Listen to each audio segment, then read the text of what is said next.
Batman Hush is one of the most famous, successful, and beloved Batman stories ever. Every panel, every cover is completely iconic. Hush himself as a character would also live on and appear in many more pieces of iconic Batman media. And I genuinely don't get it. It's an entertaining read because of Jim Lee's beautiful art and yeah. The comic is a mystery. A new villain attacks Batman in a coordinated conspiracy involving loads of villains. At the same time, Bruce Wayne's childhood best friend, a brother from another mother we've never met before, also returns to his life and is killed early on.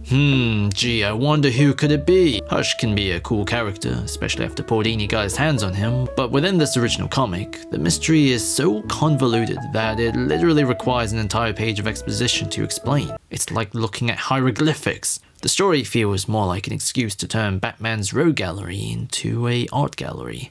And you can quote me on that. The animated adaptation changed the entire mystery and arguably even the focus. And I have to say it's something changing your mind.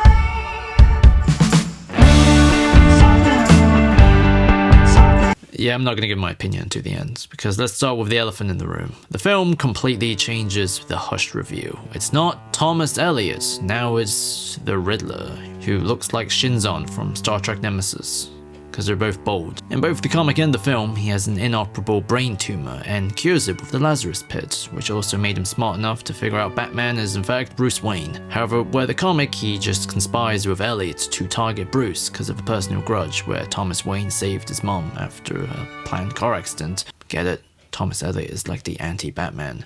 In the film, Elliot is killed because he couldn't save Nigma's brain, so Nigma himself becomes Hush. In both cases, Riddler is acting out of insecurity for the reason that he's just not taken seriously by other villains anymore. But where the Hush conspiracy in the comics was a coordinated joke against Batman, in the film, the Hush persona is used to escape the ridicule. What do you think of me now?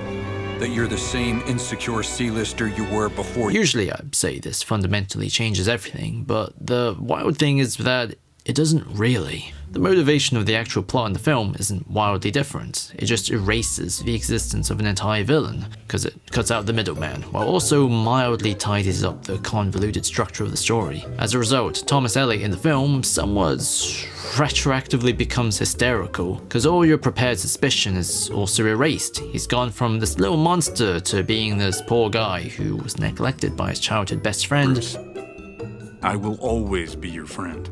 But just as they rekindle their connection, he's killed and has his body strung up like a kipper. My god. However, from this change, a new set of narrative patterns are created, thus creating a different theme, and also Batman's personal arc is also totally different. There's this famous moment from the story where Batman decimates the Joker for seemingly killing Thomas Elliot.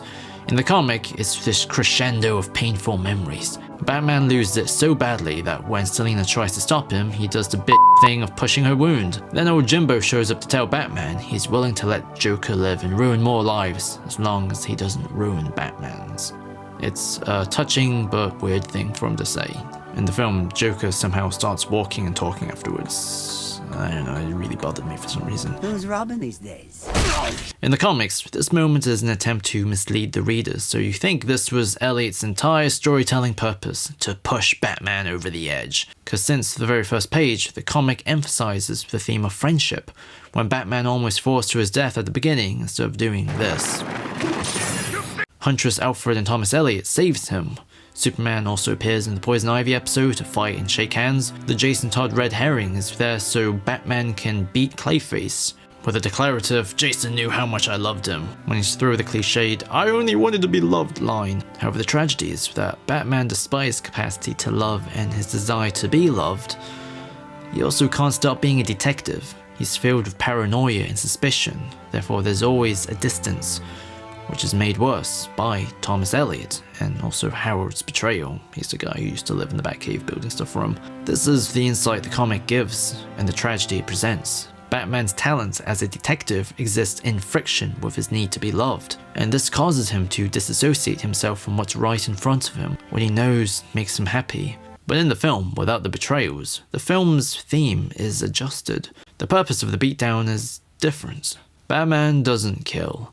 Bold and controversial opinion, I know. But now that Thomas Elliot is Wormfield for real, Batman's refusal to kill Joker becomes the point. His refusal to let Bold Nigma die becomes the new climax, as opposed to the massive exposition dump. Both of these different endings, however, leads to the same thing. The breakup with Selina. This is the part where I talk about her. Batman Hush is also a love story where Batman finally reveals his identity to Catwoman. She's welcomed into the cave, and where the comic mentions how they've not slept together yet. They're like wild rabbits in the film. The purpose of the romance on one hand serves the same purpose. It's there to show how Batman is willing to deliberately detach and distance himself from particular thoughts and behaviors for the function of his mission. But on the other hand, the reasons why is different. In the comic, he pushes her away when she tells him to hush, when he's speculating that perhaps their love came from Ivy's influence. But she argues it doesn't matter, because even if it did, he needs to accept who they are, and that's why they work. But that's too much for him. So she leaves, and he laments maybe one day he can. In the film, Selina cuts Bold Nigma's cable to save Bruce. You're absolutely insane. He killed your friend. Tried to murder Nightwing. Hell, he almost killed me, and you're sorry he's dead? I had to try. If someone can be saved, I have to try. Leave him! Go! You do, don't you? It's a compulsion. You and your goddamn code. And you'll die because of it. You know this, right? Will that make it all better? I guess there was no way for her to predict death by time travel was on the cards. But anyways, therefore, despite fitting so perfectly into Bruce's world, as his crime-fighting partner, as his goth girlfriend, and even when the Bat family loves her, except for Damian, she just can't be with him. No, I changed. I would have changed more, a lot more, for you, for us. In the comic, Tim Drake isn't so hard about her, and these quiet moments don't really exist. It's more about just having a companion. As Alfred explains, despite how many times he's repaired Bruce, he could never repair his broken heart, so it's a big deal that he's sharing himself with her. She's helping just by being there and doing what she's doing.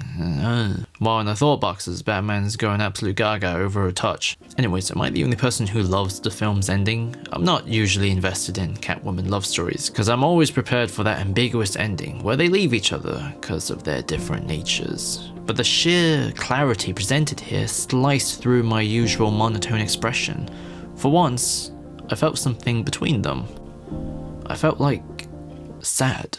In conclusion, there's two totally different feelings you end up getting from these two versions of the story. The Hush comic left me with an understanding that Batman has a deep, clawing need to not be alone, and he's just the kind of guy who's just not willing to open himself up for the necessary space for others to be there in it. In the film, he does have that space, he's totally capable of, but you have to follow him on a near-suicidal commitment towards saving others, and for Selina, she's just a bit too cynical for that. The changes made with the mystery are mainly done to create a new surprise while serving these two different artistic and emotional goals. The comic is largely episodic, which is great because, let's just face it here, you're not really here for the story, you're here for Jim Lee's artwork. The film obviously has to be more complete and whole. The moments aren't as satisfying because it doesn't have the budget or time to be as detailed and as beautiful as Jim Lee's art, but it does develop the romantic story further. Because it has to. This in turn makes it absolutely excel in a different way, I think. Therefore, I gotta say, I like them both. What a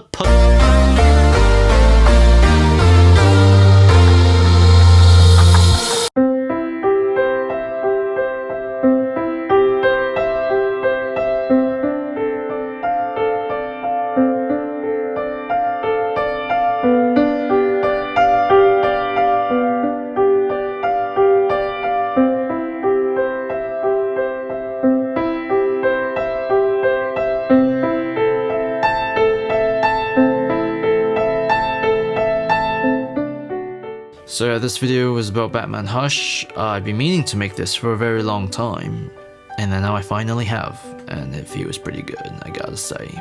And also for these sort of comparison videos, I'm actively trying to avoid my old style of just kind of going through the plot beat by beat and comparing it scene by scene. I kind of like the idea of making so then it's a lot more focused and topical. Let me know which one you prefer more of, I don't know.